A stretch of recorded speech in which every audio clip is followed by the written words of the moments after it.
क्या परीक्षा समाप्त करने के बाद आपकी उत्तर पुस्तिका गंदी दिखती है? हम 90+% के बारे में बात कर रहे हैं। यह कोई मजाक नहीं है। एक अंक भी 99 और 90% में बड़ा अंतर ला सकता है। इसलिए जब आप बोर्ड परीक्षा की तैयारी कर रहे हो तो प्रत्येक गतिविधि मायने रखती है। साफ सफाई उनमें से एक है। आपकी उत्तर पुस्तिका ही एकमात्र ऐसी चीज है जिसके आधार पर आप अपने अंक प्राप्त करेंगे। इसलिए आपकी उत्तर पुस्तिका से जुड़ी हर चीज मायने रखती है। आपको पता होना चाहिए कि पूर्ण अंक प्राप्त करने के लिए परीक्षा में एक सही उत्तर कैसे लिखना है। आपकी उत्तर पुस्तिका ही एकमात्र ऐसी चीज है जिसके आधार पर आप अपने अंक प्राप्त करेंगे। इसलिए आपकी उत्तर पुस्तिका से जुड़ी हर चीज मायने रखती है। आपको पता होना चाहिए कि पूर्ण अंक प्राप्त करने के लिए परीक्षा में एक सही उत्तर कैसे लिखना है, क्योंकि आपके लिखने का तरीका प्रभावित करता है। अपनी उत्तर पुस्तिका को सुंदर बनाने का अभ्यास करें। यदि बहुत अच्छी नहीं है तो अपनी लिखावट पर काम करें। उत्तर पुस्तिका की प्रस्तुतियों के बारे में अपनी कक्षा में अच्छे विद्यार्थियों से कुछ सुझाव लें। साथ ही अपने शिक्षकों से सलाह लें। वे आपको इस परिदृश्य के बारे में सबसे अच्छी तरह बताएंगे, क्योंकि उनमें से कुछ के पास उत्तर पुस्तिकाओं की जांच करने का अनुभव है। अपनी उत्तर पुस्तिका में महत्वपूर्ण वाक्यांशों को रेखांकित करना। गणित के मामलों में उत्तर के चारों ओर बॉक्स बनाना उस बुनियादी तत्वों में से एक है जिनका उपयोग आपकी उत्तर पुस्तिका को साफ सुथरा बनाने में किया जाना चाहिए। यह साफ सुथरा फंडा आपकी बोर्ड परीक्षा में 10 अतिरिक्त अंक जोड़ देगा। तो क्यों ना इस पर काम किया जाए। सीबीएसई छात्रों के लिए यह अच्छी खबर है कि उन्हें कॉपी किए गए उत्तर के बजाय नया उत्तर लिखने के लिए अतिरिक्त अंक मिलेंगे। एक अलग पैटर्न के साथ अपने शब्दों में उत्तर लिखें। इस पद्धति से आप परीक्षा में अतिरिक्त अंक प्राप्त कर सकते हैं।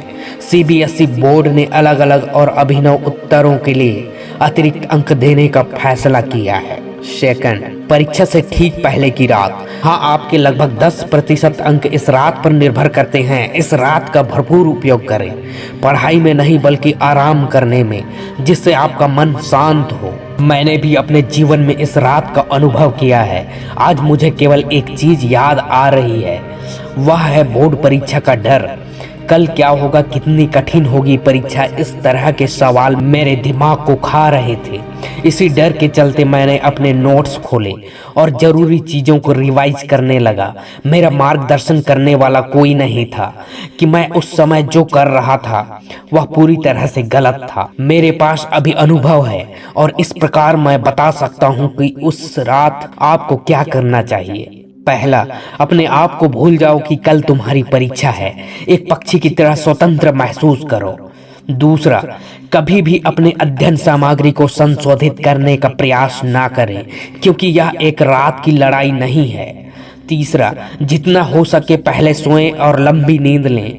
यह आपको परीक्षा के समय अपने दिमाग को रीसेट करने और चीजों को अधिक सटीक रूप से याद रखने में मदद करेगा। थर्ड, परीक्षा के दिन क्या करें और क्या ना करें। आपको परीक्षा से ठीक पहले रात को जल्दी सोना चाहिए। 8 घंटे की स्वस्थ नींद लें और सुबह जल्दी उठें। अपनी अध्ययन सामग्री खोलें और सभी विषयों को संक्षिप्त रूप से रिवीजन करें।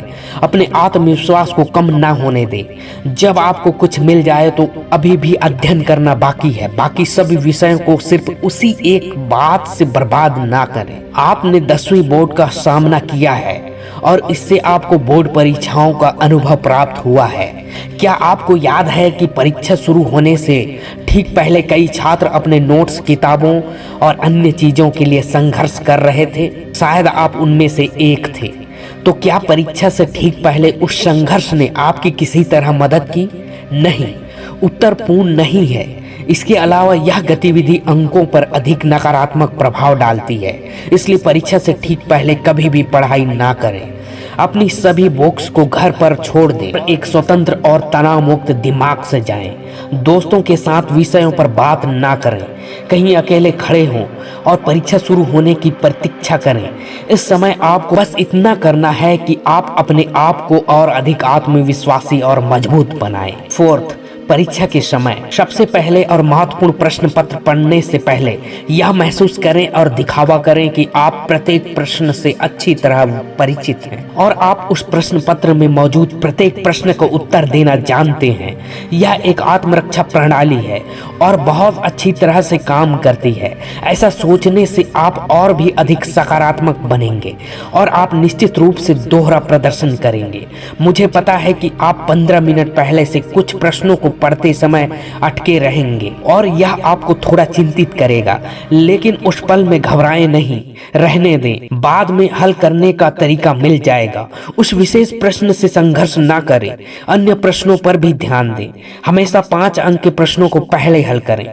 सरल तर्क कहता है समय की कमी होने से आप 5 अंक के प्रश्न नहीं कर सकते हैं और आपको पेपर खत्म करना है, लेकिन आप कम समय में आसानी से 1 अंक यहाँ तक कि 2 अंक के प्रश्न भी कर सकते हैं और प्रश्नों को हल करते समय यह सर्वोत्तम अभ्यास है। प्रत्येक प्रश्न को सामान्य अध्ययन और एक पैमाना लें।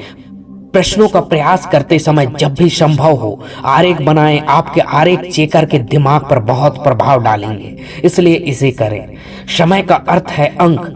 किसी विशेष प्रश्न को करने में अधिक समय ना लगाएं। यह अनुभव खेल में आता है। जितना अधिक पिछले वर्ष या सैंपल पेपर आपने हल किए हैं, आप प्रत्येक प्रश्न पर समय प्रबंधन के बारे में उतने ही स्पष्ट होंगे। अपने सामान जैसे पेन, पेंसिल, रबर, स्केल आदि के साथ पूरी तरह से तैयार रहें। जोखिम ना लें, हर चीज को दोगुनी मात्रा में लें, क्योंकि यहाँ एक सेकंड महत्वपूर्ण है। 5th, परीक्षा हाल को जल्दी मत छोड़ो।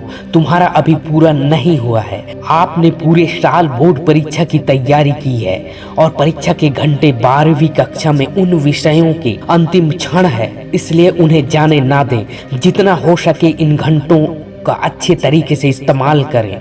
अपनी परीक्षा पूरी करने के बाद परीक्षा हॉल छोड़ने की जल्दबाजी ना करें। परीक्षा के अंतिम सेकंड तक प्रतीक्षा करें।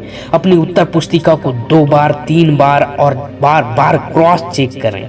अगर आप सोच रहे हैं कि आपने सब कुछ सही किया है, तो आप बिल्कुल गलत हैं। अपनी मूर्खता गलतियों को खोजें और उन्हें हल करें। साथ ही अपनी उत्तर पुस्तिका को अच्छा दिखाने के लिए छोटे डिजाइन तत्व जोड़ें। अपने 1 अंक के प्रश्नों को दोबारा जांचें।